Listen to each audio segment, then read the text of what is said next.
Bisi Ològe mo lójú lọ́rọ̀ wà. Ọlábísí Ẹ̀dújọbí ló ń pèdè lọ́wọ́ lórí ètò yín ètò wa Bisi Ològe Show lórí Lagos Television LTV8. Ètò tẹ́ẹ̀tì máa wò nípa àwọn òde àríyá lóríṣiríṣi bí ìgbéyàwó, ọjọ́ ìbí, ìsọmọlórúkọ, àjọ̀dún, ìfilọ́lẹ̀, ìsìnkú àgbà àti bẹ́ẹ̀ bẹ́ẹ̀ lọ. Aago 10 ní gbogbo alẹ́ ọjọ́ ìsinmi lẹ́ẹ̀máa bá ọmọ yín pàdé ní àwọn òde àríyá ti ilẹ̀ yìí àtòkè òkun lóríṣiríṣi. Fún ìpolówó ọjà yín ẹ pè sórí 0803-329-1869 àti 0905-863-9438 tàbí sórí email wa bisiologe@yahoo.com. Bisi Ològe ló ń pèdè lórí tẹlifíṣàn. Bisi Ològe mo lójú lọ́rọ̀ wà o.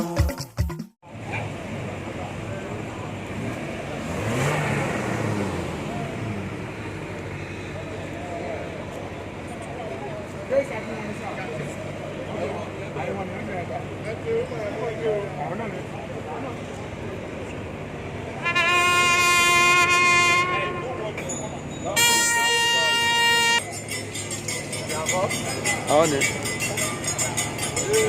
There's on it.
kábíyèsí o kábíyèsí mo gbára ni mo fi kí ẹ olówó orí rẹ kan. Kábíyèsí ṣàbàwọlẹ̀ ṣàbàwọlẹ̀ ọ̀yìn pínlẹ̀ mọ́jọ́sí ọba dọ́kítọ̀ Adéyẹyè Ẹ̀gbìntà Ògúnwùsì ṣàbàwọlẹ̀ lọ́kọ̀ọ̀kan. Ẹni mo ní òun gbà òun Ògúnwùsì ọ̀dẹ́gbà. Ẹni mo ní òun gbà òun ọ̀dẹ́gbà.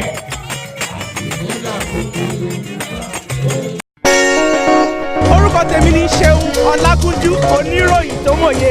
Ẹ máa wo Bisi Ològe show.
Thank you very much.